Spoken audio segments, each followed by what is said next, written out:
ngaji di majelis anu. Majelis di Bu Ismi mah ilmunya beda. Gimana ceritanya beda? Enggak beda, Bu. Yang beda di sini lagi ngaji Quran, di sono lagi ngaji hadis.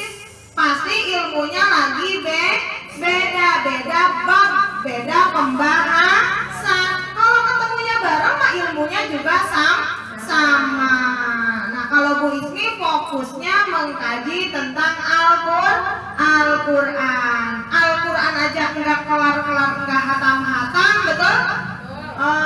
Jadi belum bisa menyinggung hadis. Bukan berarti Bu Ismi anti hadis, tetapi sedang memprioritaskan tentang Al-Quran, karena Al-Quran adalah ayat-ayat kumpulan dari pesan-pesan Allah yang unzila diturunkan kepada Nabi besar Muhammad Sallallahu Alaihi Wasallam. Dan sedangkan hadis adalah sesuatu yang ditulis oleh para sahabat tentang kisah Nabi Muhammad, perkataannya, perbuatannya, persetujuannya, itu dituliskan setelah Nabi wafat. Jadi yang kita bahas adalah yang turun ketika Nabi masih hidup. Kalau kita sudah lunas, hatam semuanya seluruhnya 30 juz, nanti kita pindah. Mudah-mudahan kita panjang umur sampai ke pembahasan hadis.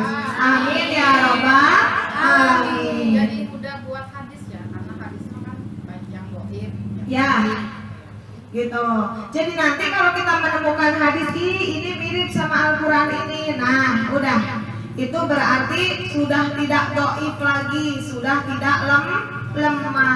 Doifnya hadis adalah karena perawinya diragukan kejujurannya, masih roiba. Kenapa roiba? Karena pernah ditemukan ketidakjujuran, masih ditemukan pernah berbohong. Najan hadisnya benar menjadi doif, lemah.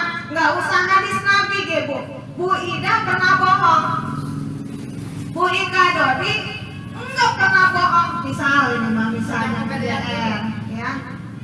Bu Ida pernah bohong, Bu Ika Dodi enggak pernah bohong.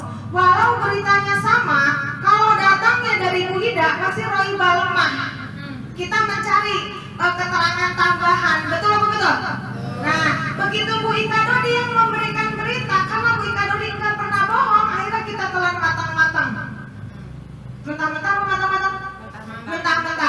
Kita telan mentah-mentah karena Bu Ikanya enggak pernah bohong. Begitu pula hadis, Bu. Hadis itu yang doif dengan yang tidak doif, yang sahih ya, itu ditentukannya oleh perawinya, penceritanya. Yang berceritanya itu pernah bohong atau tidak. Jadi kita nantinya buang-buang waktu, karena kita ini takutnya dijemput sebelum bau tanah. Takut malaikat mautnya gemes biar kita cepet-cepet bau tanah. Jadi kita fokus mengkaji apa? Al-Quran. Ciri pertama tadi apa? Percaya kepada yang gaib. Ciri kedua, mendirikan sholat. Ciri ketiga, dari apa yang dirizkikan oleh Allah dia membelanjakan sesuai tuntunan Al-Quran. Untuk zakat, untuk sedekah, untuk pembangunan masjid, untuk yatim, untuk duafa, untuk saudara yang dekat, untuk orang yang bertanya meminta pertolongan dan lain sebagainya yang dituntun di dalam Al-Quran. Ciri keempat, percaya dengan kitab Al-Quran dan percaya dengan kitab sebelum Al-Quran. Al-Quran datang itu sebagai pelengkap, penyempurna kitab-kitab yang datang sebelumnya. Jadi Ibu, terkait dengan kitab yang datang ke kita dan yang sebelum kita, terkait dikaitkan dengan majlis, Ibu ngaji di mana saja tidak dilarang oleh Bu Ismi, bahkan dianjurkan. Seminggu sekali menimba ilmu itu kurang harusnya. Betul apa betul? Betul. Harusnya menimba ilmu itu 1 hari 1 kali pun masih kurang, betul?